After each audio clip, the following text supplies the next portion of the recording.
Assalamualaikum warahmatullahi wabarakatuh. Perkenalkan, saya Mutia Novitasari, biasa dipanggil Mutia dengan NIM 22002117. Pada kesempatan kali ini saya akan menjelaskan tentang komunikasi verbal dan komunikasi nonverbal. Baiklah, sebelum kita ketahui apa itu komunikasi verbal dan komunikasi nonverbal, kita ketahui terlebih dahulu apa itu komunikasi.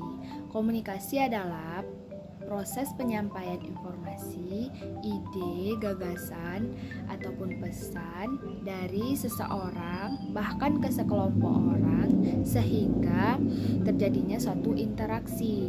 Dalam proses penyampaian informasi ini ada yang dinamakan komunikator sebagai penyampai informasi atau pesan tersebut dan komunikan sebagai penerima pesan atau informasi tersebut. Dalam saat kita menyampaikan suatu informasi ataupun berbicara, seringkali kita melakukan gerakan-gerakan yang tanpa kita sadari kita melakukannya. Bisa gerakan seperti gerakan tangan, ekspresi wajah, ataupun intonasi suara yang kita tidak tahu atau kita tidak sadari kita melakukan tersebut. Mengapa hal itu bisa terjadi? Nah, dalam kesempatan kali ini saya akan menjelaskan mengapa hal itu bisa terjadi. Baiklah, di dalam komunikasi itu terdapat komunikasi verbal dan komunikasi nonverbal. Nah, di sini saya akan menjelaskan apa itu komunikasi verbal dan komunikasi nonverbal. Yang pertama, saya akan menjelaskan apa itu komunikasi verbal. Dapat kita ketahui dari kata verb atau verbal, yaitu kata-kata. Komunikasi verbal adalah proses penyampaian informasi atau pesan dengan menggunakan rangkaian kata ataupun bahasa. Komunikasi verbal adalah komunikasi yang bisa berbentuk lisan maupun tulisan. Cara komunikasi ini dilakukan dengan secara efektif, yaitu penyampaian pesan atau informasi dari komunikator persis atau tidak ada yang dirubah sedikit pun, baik itu dari segi proses penyampaian ataupun dari informasi itu sendiri, agar penyampaian informasi itu bisa dimengerti dan dipahami oleh penerima informasi. Selanjutnya adapun unsur-unsur dari komunikasi verbal, yaitu yang pertama ada bahasa. Bahasa itu sebagai lambang yang digunakan untuk memperkembangkan makna yang disampaikan. Bahasa ini bisa berbentuk bahasa lisan, tulisan pada kertas ataupun elektronik.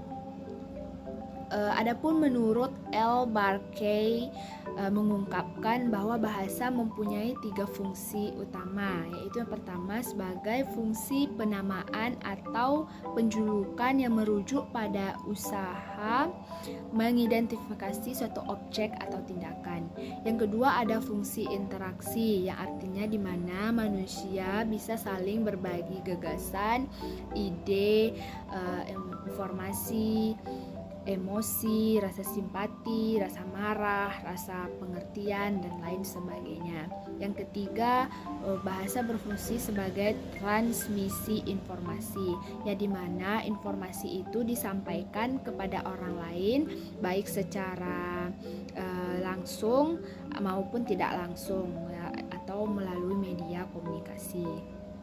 Yang kedua ada unsur kata, yaitu lambang terkecil dari bahasa. Kata adalah lambang yang mewakili suatu hal, baik itu orang, barang, kejadian, ataupun keadaan. Itulah pemaparan tentang komunikasi verbal. Selanjutnya kita masuk pada materi tentang komunikasi nonverbal. Komunikasi nonverbal adalah bentuk komunikasi yang dilakukan tanpa kata-kata. Dapat kita ketahui saja nonverbal. Sedangkan verbal itu adalah kata-kata. Ini nonverbal berarti tidak menggunakan kata-kata. Komunikasi nonverbal adalah bentuk penyampaian komunikasi yang dilakukan tanpa kata-kata, melainkan hanya melakukan atau menggunakan tindakan saja. Bentuk komunikasi nonverbal ini bisa seperti ekspresi wajah, pakaian seragam, intonasi suara, gerakan tangan, hingga kecepatan dalam berbicara. Adapun kategori dari komunikasi nonverbal ini ada pribadi, yang kedua ada budaya. Biasanya ini dilakukan di tempat-tempat tertentu. Yang ketiga ada profesional, yang keempat ada kebenaran umum, dan yang kelima ada random. Dan adapun juga jenis dari komunikasi verbal ini, yang pertama ada ekspresi wajah yang seringkali digunakan dalam menyampaikan informasi. Yang kedua ada postur tubuh. Yang ketiga ada gestur. Gestur itu contohnya seperti melambaikan tangan, menunjuk ataupun menganggukkan kepala. Yang keempat ada paralinguistik, yaitu paralinguistik ini meliputi nada bicara, volume suara, maupun kecepatan dalam berbicara menyampaikan suatu informasi. Yang kelima ada tatapan mata, yaitu dapat berupa melihat, menatap, ataupun berkedip. Tatapan mata ini dinilai bisa menunjukkan berbagai emosi pada diri pembicara yang dijadikan sebagai patokan untuk menentukan apakah seseorang tersebut jujur atau tidaknya. Yang keenam ada sentuhan. Dalam berkomunikasi bisa seperti bersalaman. Yang ketujuh ada penampilan.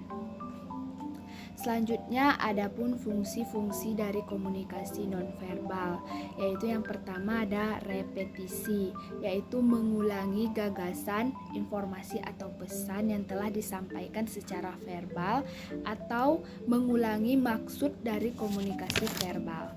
Contohnya seperti mengangguk kepala saat mengatakan iya ataupun menggelengkan kepala saat mengatakan tidak, dan juga bisa mengacukan jempol saat mengatakan iya.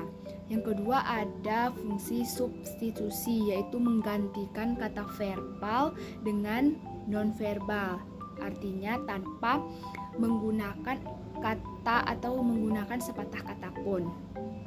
Contohnya melambaikan tangan kepada seorang teman di dalam keadaan yang tidak memungkinkan untuk bersuara. Misalnya seperti dalam keramaian atau banyaknya orang, tidak memungkinkan kita untuk berbicara. Kita menyapa atau menyampaikan suatu informasi tersebut bisa dengan melambaikan tangan saja. Nanti ketiga ada kontradiksi, yaitu menolak kata verbal atau memberikan makna lain terhadap pesan verbal yang telah disampaikan.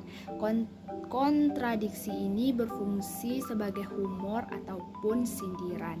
Contohnya seperti memuji tapi mencibir, ataupun memuji seseorang sambil mengolok-olok seseorang tersebut.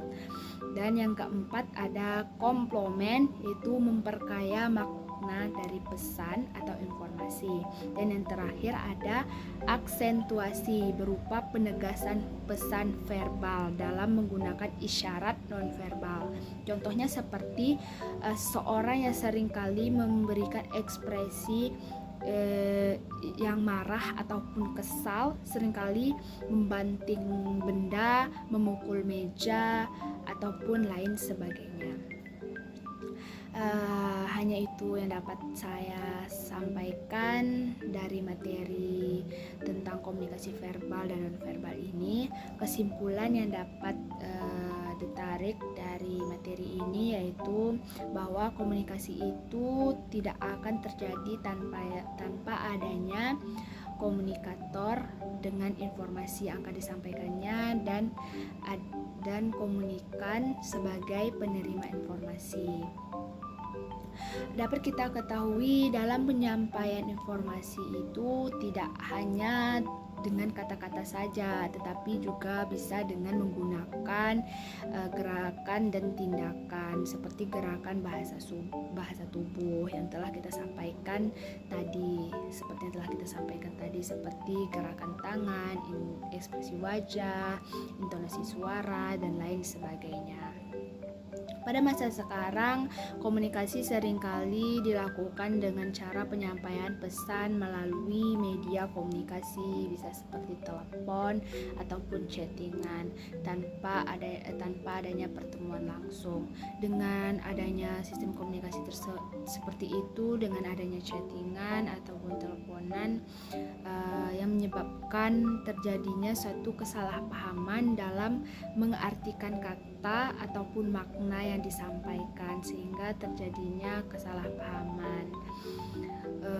Dalam komunikasi verbal dan nonverbal itu dapat kita ketahui komunikasi verbal dan nonverbal itu saling berketerkaitan untuk mempertegaskan pesan yang disampaikan agar lebih dipahami, agar lebih dimengerti, dan seorang pendengar tertarik dengan apa yang disampaikan. Hanya itu yang dapat saya sampaikan. Lebih dan kurang saya mohon maaf jika ada kesalahan kata ataupun kekurangan dalam menyampaikan informasi ini atau materi ini. Mohon maaf. Saya akhiri. Sekian, terima kasih. Wassalamualaikum warahmatullahi wabarakatuh.